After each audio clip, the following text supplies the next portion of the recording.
Mesdames, Messieurs, bonjour et bienvenue à la revue des Grandes Unes, édition de ce mercredi 23 août 2023, en direct de nos studios de Douala. Première escale en kiosque, découvrons d'abord les principales manchettes proposées par les tabloïds de ce matin. La nouvelle expression qui s'intéresse au sommet des BRICS, Afrique du Sud.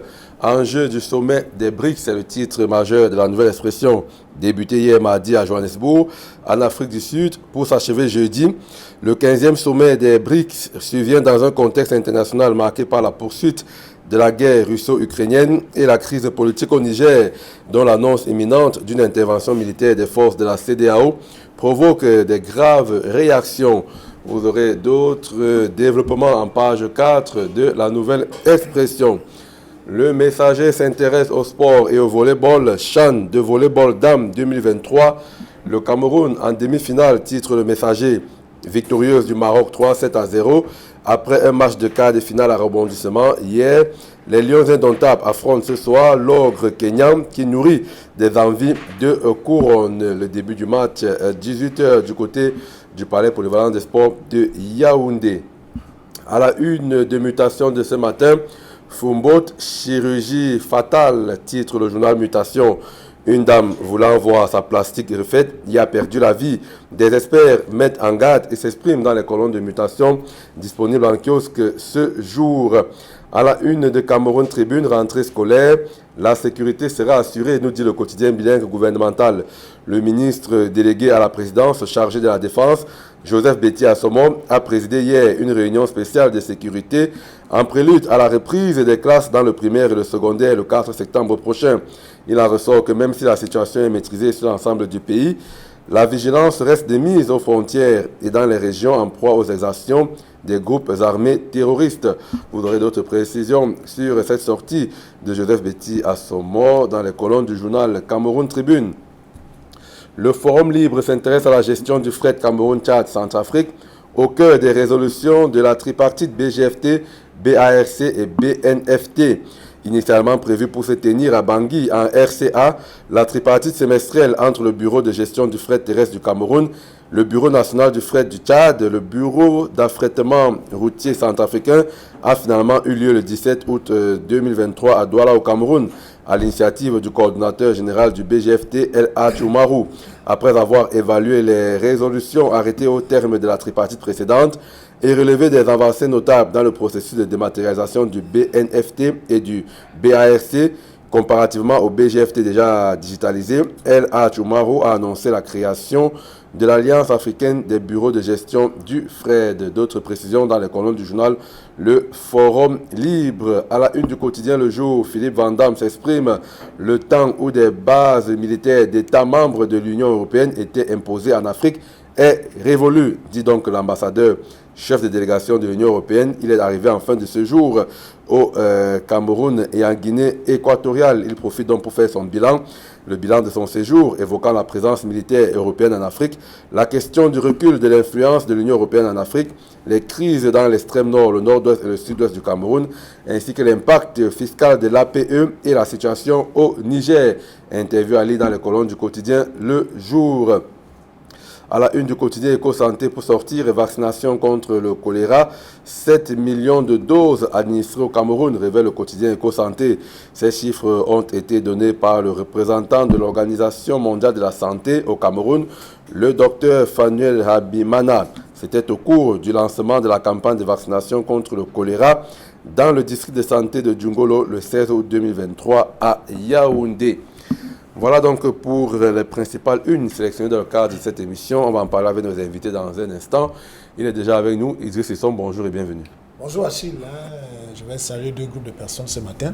Je dirais un bonjour particulier à toutes ces personnes qui prennent l'axe lourd, cette route qui relie la nationale numéro 3, qui relie Douala et Yaoundé, et principalement saluer les populations de Boum-Yébel qui vivent les travaux de raccordement entre l'autoroute Douala-Yaoundé à sa jonction de Bibodi et Boum-Yébel. Donc je salue tous ces commerçants. Vous savez qu'on avait annoncé un giratoire au niveau du carrefour Boum-Yébel et il se trouve qu'aux dernières nouvelles, il n'y aura plus de giratoire, il n'y aura même plus de casse. On construira la route telle que nous la connaissons, cette jonction nous la connaissons d'habitude de cette jonction entre Boumbébel et Yaoundé. On espère que ce n'est pas vrai. Et si c'est vrai, on attend de voir véritablement. Et je salue les parents d'élèves, Achille, surtout ceux des associations des parents d'élèves, et principalement ceux du lycée technique des ECA qui ont... Et cette association a été suspendue là-bas par le sous-préfet des ECA. Et cette association, les parents de cette association qui ont été suspendus parce qu'ils ont dénoncé le fait que, et ils sont l'association des parents d'élèves, c'est eux qui doivent gérer les frais d'APE, mais ils n'ont rien géré. Vous imaginez une association qui dénonce le fait de ne pas gérer les frais d'APE et qui est suspendue. Alors que les textes disent qu'il faut suspendre une association qui fait de la gabégie. Mais c'est plutôt le contraire. Une association qui n'a rien géré et qui dénonce le fait qu'elle ne gère rien, on la suspend et elle a décidé de saisir les autorités. Donc on attend de voir ce que cela donnera. Donc je profite donc pour saluer toutes les associations des parents d'élèves en ce début de rentrée scolaire. Voilà, merci d'être avec nous, Idriss Lissom. Tenez justement, vous évoquez la rentrée scolaire. C'est dans quelques jours. Les parents sont également préoccupés par la sécurité de leur progéniture. Si à Douala, on est relativement calme, Yaoundé, il y a quand même des villes qui sont concernées par l'insécurité, notamment les régions du nord-ouest et du sud-ouest, les régions septentrionales avec Boko Haram, etc. Et donc, le ministre Bétia Assoma a présidé une réunion de sécurité hier, une réunion spéciale. Il a assuré quand même que la sécurité sera démise pendant la rentrée scolaire. On peut faire confiance au gouvernement pour amener nos parents, nos élèves à l'école sereinement dès septembre prochain. Là. Oui, vous savez, c'est une démarche qui entre dans ces préparatifs, tels que vous le dites. Et la Cameroun Tribune qui fait ces titres, c'est pour rassurer les parents.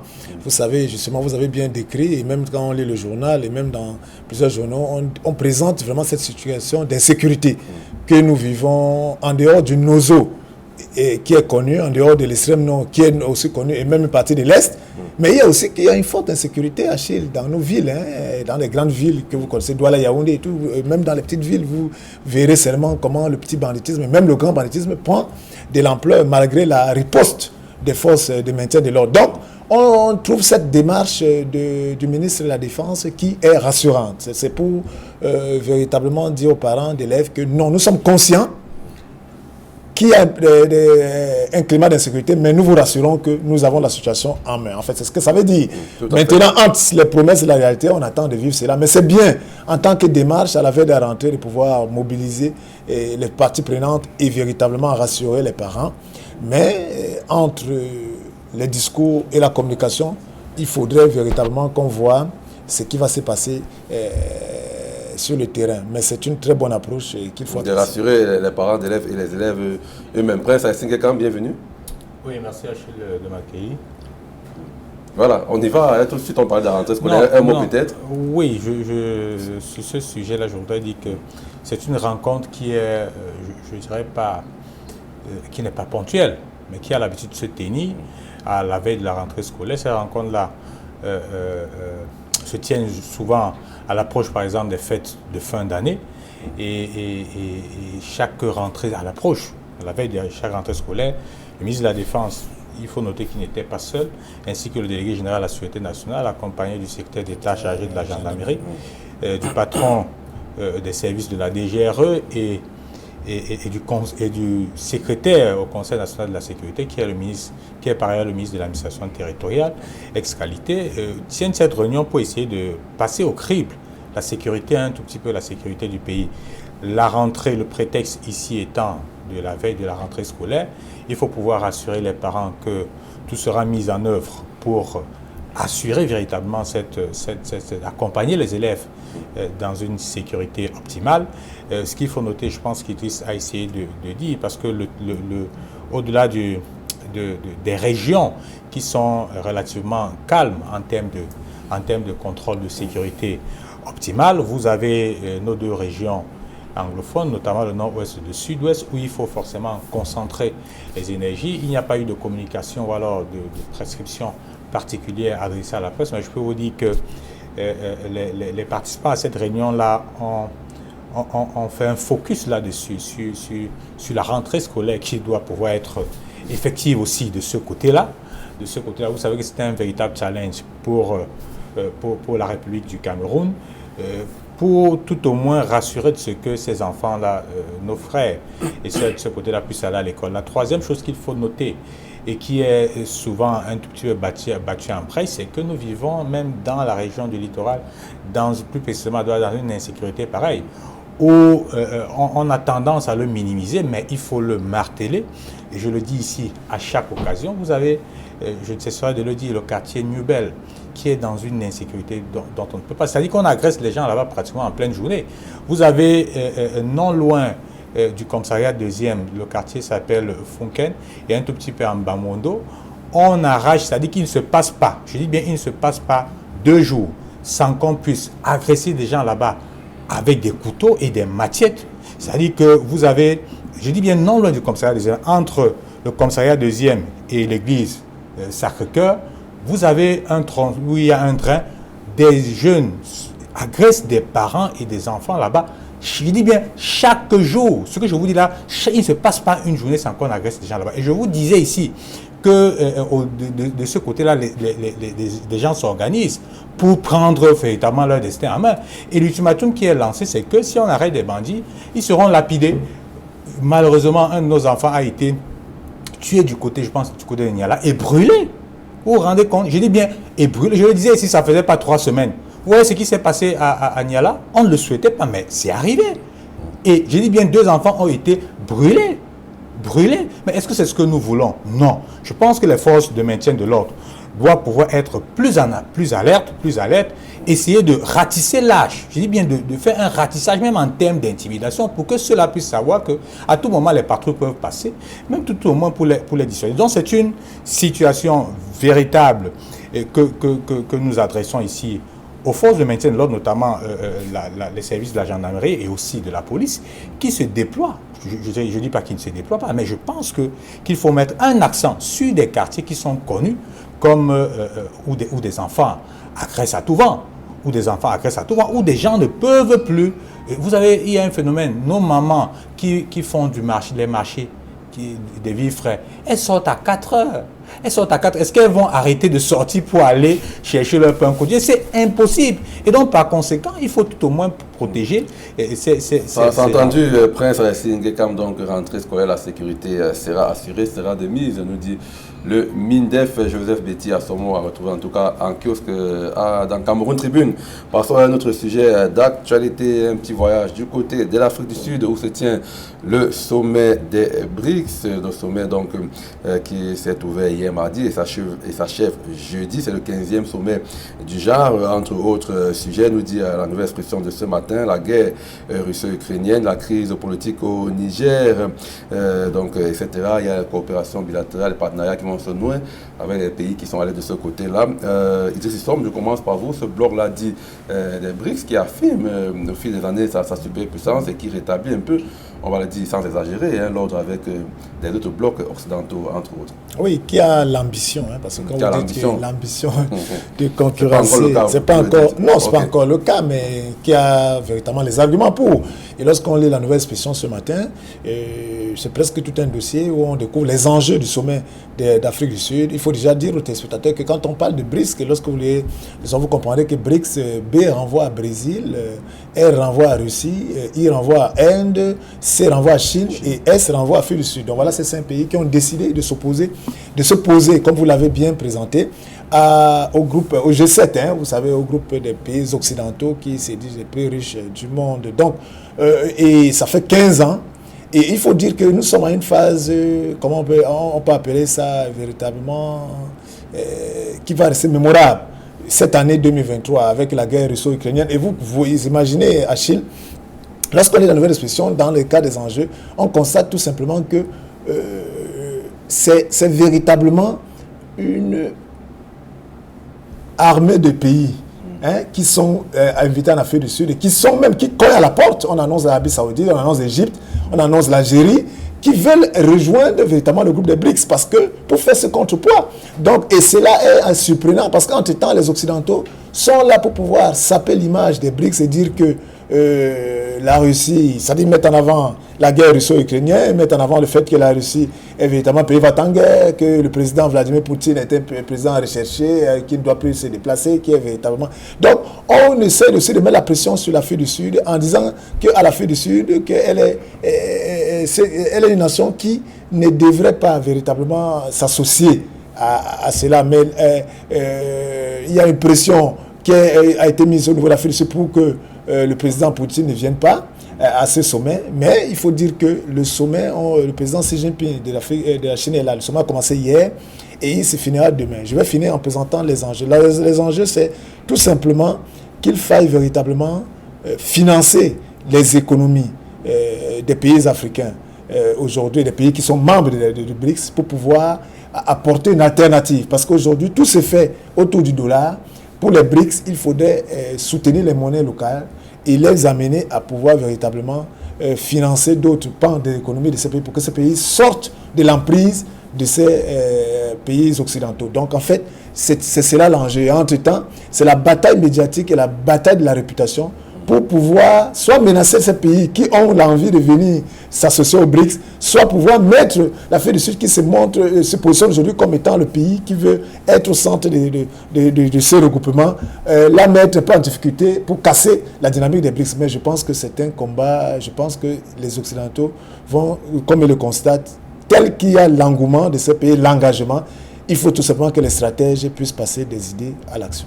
Alors, Prince Haïtien Kekam, ce combat pour le positionnement géopolitique, même géostratégique des BRICS, a souvent tendance un peu à éclipser même ce qui s'est fait lors de ces sommets-là. On voit plus un bloc qui veut faire front à l'Occident que véritablement ce qu'ils apportent de manière concrète à ces pays qui participent à ce sommet-là. Non, tout part de la stratégie. Lorsqu'on parle de géostratégie, en haut, on voit un tout petit peu les alliances politiques et autres, mais rassurez-vous, on est loin d'être naïf. En bas de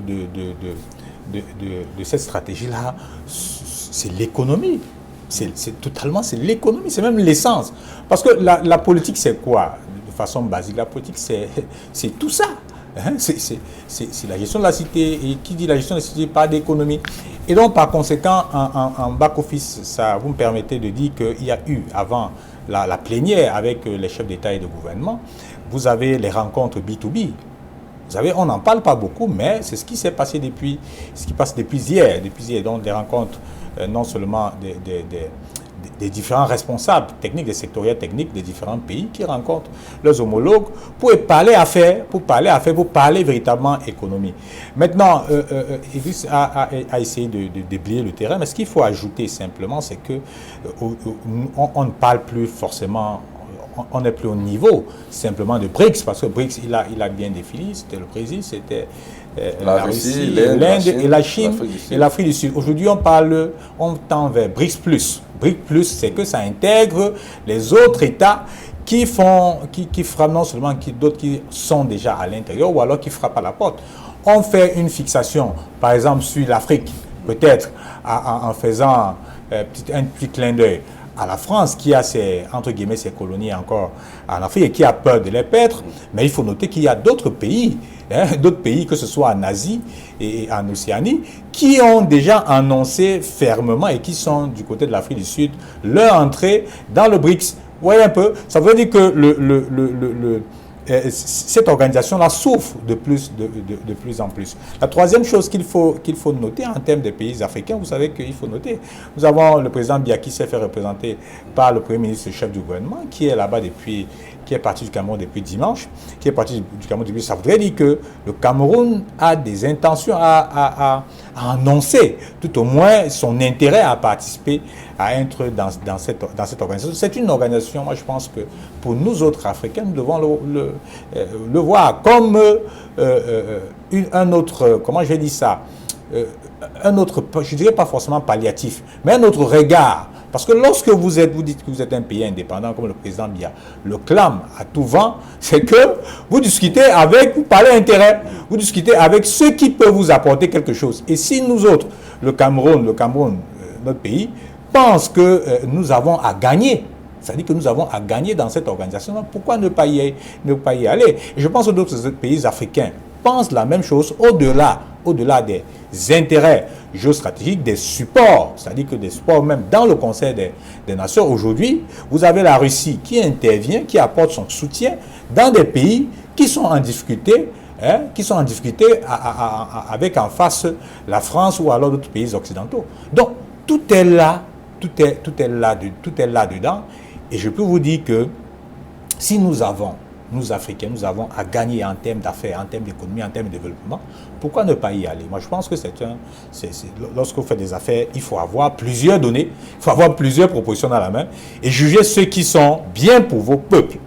D'ailleurs, c'est la thèse que défend le président Paul Biya, c'est des partenariats. Exactement. Oui. Il a pour sortir, il a toujours dit, et il a tenu à leur préciser, à nous autres, à Saint-Pétersbourg, pour dire que le Cameroun n'est la chasse gardée de personne. Il va chez qui il veut, en fonction des intérêts qu'il pense être bien pour les Camerounais. Et rapidement, est-ce que le citoyen lambda qui regarde dans les villes les plus reculées du Cameroun peut se dire au sortir de ce sommet pour lequel le Cameroun est représenté à travers le Premier ministre, au-delà de tout ce qui se joue au niveau géostratégique, etc., il voudra quand même avoir ça a un impact sur son vécu quotidien. Qu'est-ce qu'on peut ramener par exemple de l'Afrique du Sud qui pourrait nous aider dans les mois, les prochaines années à venir?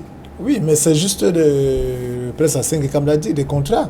Les gens sont allés là-bas, c'est-à-dire que c'est pas pour véritablement se faire une photo de famille et puis à tout le monde. Non, c'est des relations pays-pays, c'est-à-dire qu'il y a 5 grands pays et il y en a même d'autres qui viennent. Et je vous ai cité l'Arabie Saoudite, je vous ai cité l'Égypte, je vous ai cité l'Algérie. En fait, il faut dire que c'est un cadre économique qui permet au pays de se rencontrer, de créer un bloc autre. En fait, c'est de ça qu'il s'agit. Et il faut dire que c'est tellement important. Et au-delà même de l'importance de cela, c'est sur le plan stratégique. Vous constaterez, Achille, qu'il y a le président, pourquoi je m'attendais peut-être à ce que poser la question, mais le chef de l'État français a sollicité à venir passer au BRICS. Mais pourquoi quand le G7 se retrouve, quand il se retrouve dans les trucs, est-ce que les autres sollicitent de venir participer dans leur sommet? Non, il faut laisser les organisations se constituer et ce sont des pays indépendants et libres qui sont plus... Donc il a sollicité et on lui a réservé une fin de non-recevoir. Donc il faut le dire. Donc nous attendons que quand le Premier ministre arrive, qu'il fasse que le Cameroun, qu'on nous dise qu'est-ce que, en termes de... tel partenariat signé avec tel pays. Tout à fait, avec tel pays, dans tel secteur, dans tel domaine. C'est ça. Donc c'est ça. Achille, je voudrais rapidement en 30 secondes pour dire que ce n'est pas du goût des Français. Si vous avez fait la revue de la presse française et même occidentale aussi, qui tire à boulet rouge vous comprendrez la menace. C'est-à-dire que, entre guillemets, c'est-à-dire que j'ai envie de demander de quoi ont-ils peur? Quand un groupe de personnes ou un groupe de pays se disent, ok, regroupons-nous, parlons économie, et même, parlons même de monnaie. Et je dis bien, parlons aussi de monnaie, parce que c'est dans l'ordre du jour de ce côté-là. Voilà donc ces pays-là qui sont au sommet du BRICS et qui attendent notamment des retombées alors que des pays bagarrent dans le monde pour les positionnements géostratégiques. Il y a des pays de la sous-région qui ont encore des problèmes de dématérialisation et de digitalisation, simplement des procédures. En ce qui concerne le fret terrestre, on va en parler dans un instant avec le Forum Libre justement, qui nous dit qu'il y a eu cette réunion tripartite BGFT, c'est le bureau de gestion du fret terrestre, ça c'est pour le Cameroun, BARC pour la Centrafrique et BNFT, fret terrestre pour le Tchad. Qu'est-ce qui est sorti justement de cette tripartite-là relativement à cette défilée, je l'ai dit, à la digitalisation au niveau du fret terrestre? Non, il faut noter que lorsqu'on parle de fret terrestre, on voit le corridor Douala-Bangui, Douala-Djamena. Vous savez que chaque année, elle a connu beaucoup de problèmes en termes même de procédures et de process et même de tracasseries sur la route. Et donc, par conséquent, les transporteurs se sont toujours plaints de ceux qui n'étaient pas accompagnés par des États, mais entre eux, ils ont décidé de refaire des rencontres semestrielles pour évaluer, non seulement pour faire une sorte d'évaluation de leurs problèmes, de faire des propositions et de faire le suivi de leurs propositions dans l'application. Ce qu'il y a eu à Douala, c'est que la tripartite devrait en principe se tenir au Tchad, mais vu l'instabilité qui avait lieu là-bas, le Cameroun, par le truchement du coordinateur du bureau de gestion de fret terrestre, Ladjoumaro, a reçu cette organisation-là. Ils ont évalué les 7 résolutions qu'ils avaient déjà adoptées à la dernière tripartite. Mais ce qu'il faut noter, c'est qu'en termes de constat, c'est que, en termes de digitalisation, parce que c'est ce qui est important, c'est tout ça qui fait débloquer même l'avancée. En termes de digitalisation, les pays font des petits pas, notamment le Tchad et la RCA. Vous savez qu'au niveau du Cameroun, le BGFT est au top, pratiquement au top de sa digitalisation, et même suscite même que d'autres pays, notamment le Gabon, le Bénin, puissent venir s'abreuver comment je dis ça, aux recettes du BGFT. Ce qu'il faut noter, c'est que d'autres pays, c'est-à-dire que le Tchad et la RCA, je l'ai dit tantôt, ont une petite avancée, mais n'ont pas encore intégré le logiciel, l'ANCRIF, adopté par le BGFT pour gérer ça. Parce qu'il faut noter que dans la digitalisation, il y a des aléas. Qu'est-ce qu'on recherche à travers cette digitalisation? C'est quoi l'impact Ce qu'on recherche, c'est qu'il faudrait que lorsqu'un camion, par exemple, part de Douala pour Yaoundé, qu'on puisse le suivre. C'est-à-dire qu'on peut le suivre virtuellement. Tout le monde puisse le tracer virtuellement. Hein? Et s'il y a un problème, qu'on puisse déjà détecter le problème et apporter rapidement, chercher des solutions pour le résoudre. Ce qu'il faut encore noter en tant que résolution majeure, c'est que les 3 pays, notamment les 3 organisations de gestion de fret, ont signé un mémorandum d'entente pour la création de l'Alliance africaine de gestion de fret. Vous voyez, c'est une grosse organisation là qui est en train de se mettre en place, dont les différents pays dont nous avons cité ici participera pour une gestion efficiente du fret terrestre de ce côté-là. La troisième chose, notamment pour sortir, c'est que c'est un bon bloc, comme le BRICS, où des gens disent, écoutez, nous avons les mêmes problèmes, regroupons-nous, pensons, évaluons et mettons en application nos désirata. Il faut noter totalement que la prochaine assise va se tenir à Bangui, c'est-à-dire que c'est le BAC qui va recevoir cette assise. Et pour sortir, les autorités, notamment les différents participants, ont adressé une motion de déférence et de soutien au président de la République, qui les a toujours accompagnés, mais qui continue à déplorer, malgré les tracasseries policières sur le long du corridor Douala-Bangui, Douala-Djamena. Donc, chapeau à toutes ces organisations-là, le BNFT, le BAC et le BGFT sous la coordination de son coordinateur El Hadj Oumarou. Le forum libre qui est en cours donc ce jour. Allez, on va prendre notre sujet avec Idriss Lissom, mutation qui revient sur cette affaire. Rocambole est venu du côté de Fombo, cette chirurgie fatale. Donc cette jeune dame qui a voulu se faire un joli corps, qui a donc justement trouvé la mort, ça soulève quand même pas mal de problèmes, cette chirurgie plastique telle que pratiquée au Cameroun. Oui, il faut déjà déceler par rapport à cette actualité, Achille, un problème de santé mentale. Vous savez, lorsque vous n'êtes pas fier... Santé mentale. Oui, il faut... peut-être c'est pas dans notre culture, et même c'est dans nos cultures, mais nous ne considérons pas cela comme des problèmes. Nous tous avons très souvent des problèmes de santé mentale et on n'en est pas conscient. Alors, parce que quand on n'est pas fier de soi, quand on n'est pas fier de sa plastique, on n'est pas fier de sa présentation physique, on envie les autres, on pense qu'on n'est pas bien, non, il faut retoucher la poitrine, il faut refaire les fesses, il faut véritablement le construire, bien il faut me faire le décapage avec tout ce que cela comporte. C'est lié à notre état d'esprit, c'est lié à notre santé mentale. Donc il faut dire que c'est un problème aujourd'hui. Moi je pense qu'il faut accompagner beaucoup de jeunes.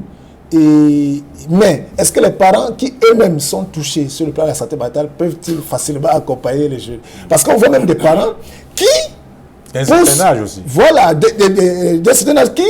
poussent leurs enfants à pouvoir changer, à se décaper, à ne l'acheter, parce que les enfants n'ont pas les moyens pour s'acheter des produits, des laits de beauté avec tout ce que cela comporte. Donc, je pense que c'est un problème de santé mentale. Et cette actualité à Fombo montre la gravité de la situation. Parce qu'aujourd'hui, dans les médias et pour certaines officines, on nous présente des cas de réussite, des success stories de tel qui a fait telle chirurgie et on nous montre comment la plastique a changé.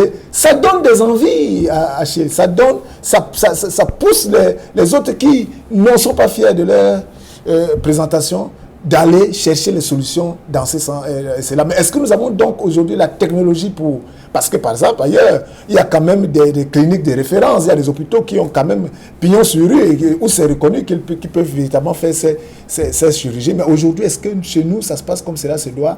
Je ne pense pas. Donc, moi, j'invite ici véritablement un accompagnement psychologique de ces femmes et même de certains hommes dans ce sens-là. Sinon, vous allez constater que vraiment...